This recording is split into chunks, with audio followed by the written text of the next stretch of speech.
Okay, imagine this. A book, right? But not just any book. A book so packed with forbidden knowledge, so dangerous, that just reading it could shatter your sanity. Hmm. Or maybe even, unleash something truly terrible onto the world. It taps into that deep human thing, doesn't it? That fascination with secrets, with power, just beyond our grasp. It absolutely does. That allure of the forbidden, the hidden. Maybe hidden for a good reason, but still tempting. Irresistible almost. Exactly. And that's what our deep dive is all about today.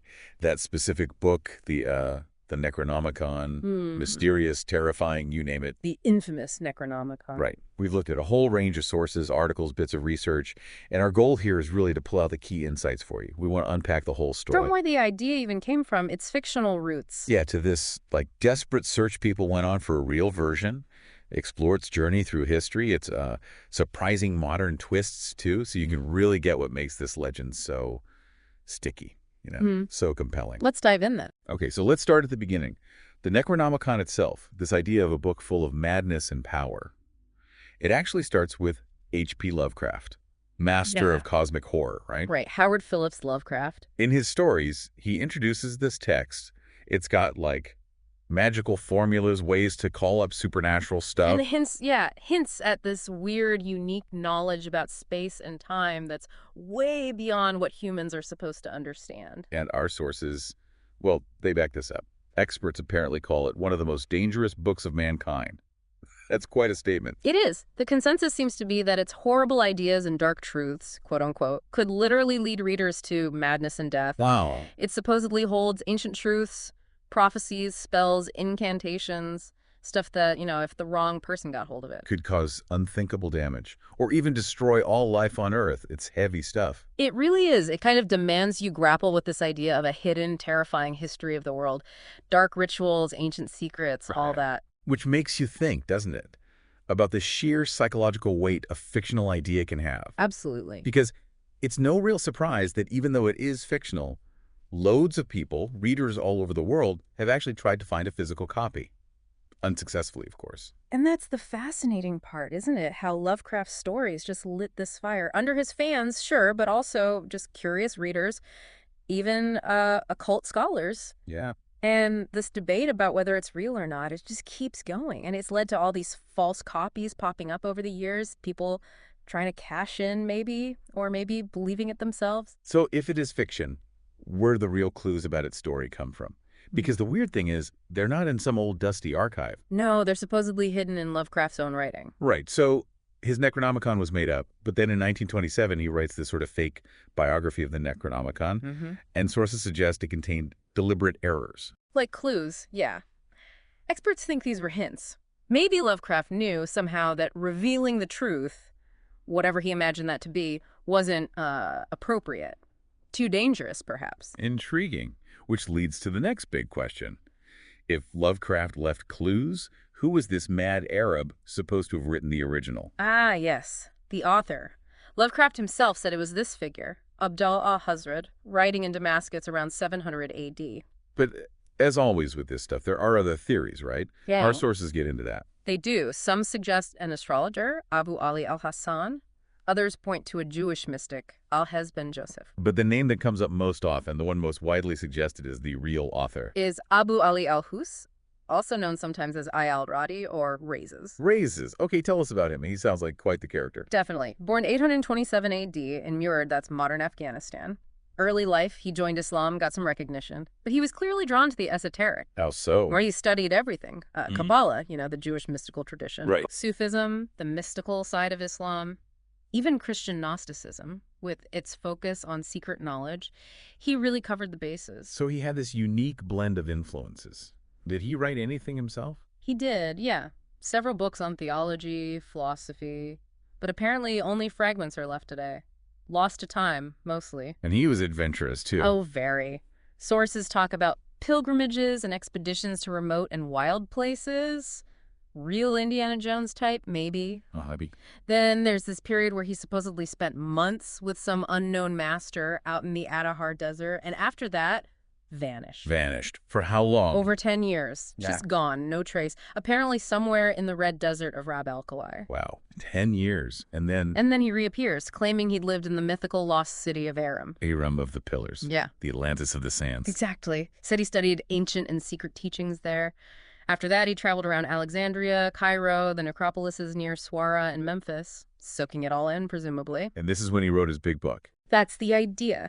He dedicated the rest of his life to occult sciences and writing this book, which he called Al-Azif. Al-Azif, not Necronomicon yet. Not yet. He apparently shared Al-Azif among Arab mystics, theologians. There's always a but with this book, isn't there? Always. It was judged too dangerous. Our sources say it was banned for its contents, and then all known copies were destroyed. So the pattern begins.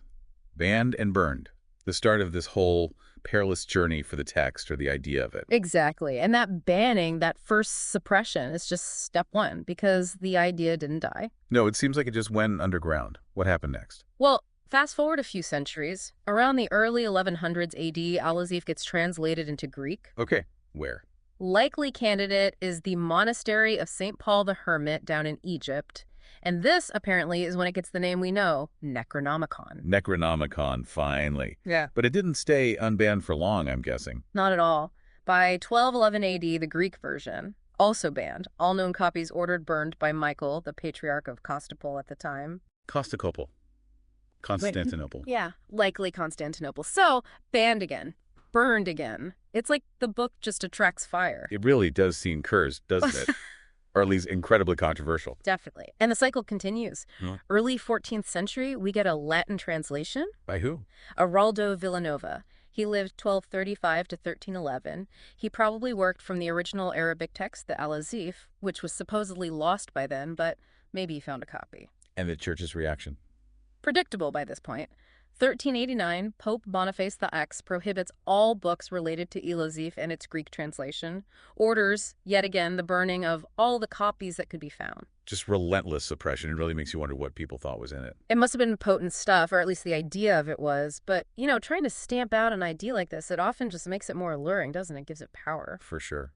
Did any copies actually survive all these burnings? Well, there are whispers, rumors. One story suggests a Greek copy made its way to Russia when Constantinople fell in 1453. To the Tsar's library. Supposedly. Stayed there until the Russian Revolution, maybe? But it's just a rumor. And what about the earlier versions, the Arabic and the Greek one from St. Paul's? Gone, apparently. Sources say they were forbidden, destroyed, or stolen when Bedouins raided the monastery in 1448 and burned its library. Another fire. Man. Any other hints of survival? More rumors, copies supposedly printed in the 1500s, and that story about Rasputin owning one. Yeah, a gift from the Tsar's wife. Exactly. But again, zero proof. None of these alleged copies have ever surfaced. Okay, so the trail goes cold in the East and with those early versions, but what about Europe? Did the Latin version lead anywhere else? It did. The story picks up again in the 16th century. 1541, the famous German alchemist Theophrastus Paracelsus. Paracelsus, right. He apparently made his own German translation based on the Latin one. Did it survive? Maybe for a while. There's a suggestion a copy was looted by the Swedes in Prague in 1648, but if it was, it probably went up in smoke in the big fire at the Stockholm Royal Palace in 1697. Another fire? It's almost comical if it weren't so destructive. It follows the book around. Then, the 1600s, we get an English connection, John Dee. Queen Elizabeth I's advisor, the mystic and astrologer. That's the one. He supposedly created an English translation, but interestingly, it wasn't published while he was alive. Why not? Too scared. Or just kept it secret. Hard to say. But it did get published eventually. 1651, a guy named Merritt Cobo put out Dee's translation. Very limited edition, though. Okay. And then just a year later, 1652, a Danish physician, Olaus Worm, another known historical figure, apparently made a new printing in Germany. So multiple translations, multiple printings across centuries, mostly banned, burned, lost, or rumored. It's this dizzying chain of events. Exactly. Creation, destruction, rumor, recreation. It all just builds the mystique layer by layer. Which brings us, surprisingly, closer to our own time. This whole winding history leads to something. Well, something you could actually buy. The Simon Necronomicon. Ah, yes, Avon books. Right. Avon started back in 41, kind of a rival to pocketbooks doing paperbacks, and they actually published Lovecraft early on. Mm-hmm. Then jumped to the mid-70s, Aemon decides, for some reason, to create their own Necronomicon. Yeah, the why is a bit fuzzy. Sources speculate it was probably more than the simple goal of making money. Yeah. Maybe tapping into that occult revival happening then, exploiting the existing fascination. Could be. So, 1977, they publish it. The Simon Necronomicon, written by someone known only as Simon. Very mysterious. And the content, what was in this version? Did it connect back to Raises or D? Not really, no. It tried to link itself to Sumerian mythology, apparently, but the sources say it's actually more based on Babylonian mythology, kind of a mix-up. Okay. Its introduction tries to equate Lovecraft's creatures, his primordials, the great old ones, stuff like that, from his Cthulhu mythos. But Cthulhu, Yog-Sothoth. Exactly. It tries to map them onto Sumerian and Babylonian gods and demons. The actual stories inside are described as a mixture of Mesopotamian myths and a story about an unknown man called the Crazy Arab. So, reusing that mad Arab trope. Seems like it, but what's really noted as strange by the sources is how little direct connection it has to Lovecraft's actual writings. How so? Well, Lovecraft himself wrote very little about the Necronomicon directly. He just cited it, threw the name in here and there in his stories to add atmosphere and lore. So he didn't actually write pages from it. No, not really. Maybe the most famous quote associated with the Necronomicon in his stories is that line, "That is not dead which can eternal lie, and with strange eons even death may die." Chilling. That perfectly captures that cosmic horror vibe. Being so ancient, death isn't even the end for them. Precisely. But the Simon book, it went way beyond just citing it. It tried to be it, pulling from different mythologies entirely. So, after all this history, all these alleged versions, translations, burnings, where does that leave the original Necronomicon, the Elysium, or whatever it truly was today? Does anyone actually have it? Well, according to the sources we looked at, any known copies of what might be considered the original Necronomicon, if they even exist, are supposedly kept closed and hidden, locked away. Definitely not available to organizations and the public. Hidden in private collections. Or institutional vaults, maybe? Could be either, or maybe they don't exist at all. But the belief is that they're hidden. And for many reasons, lots of people are apparently looking for all copies of the book that is still in private hands. The quest continues, even now. Why? What's driving that search, do the sources say? It doesn't specify the exact reasons, just many reasons. Could be power, knowledge, simple obsession. But there's also this dark cloud hanging over it. The curse. Yeah. There's this persistent belief that any attempt to spread the contents of the Necronomicon has ended in tragedy. Accidents, misfortunes, all attributed to the curse that seems to accompany the book. Whether real or imagined, that adds another layer of danger, doesn't it? Makes you think twice about looking for it. Absolutely. It just reinforces the idea that this is knowledge humans weren't meant to have.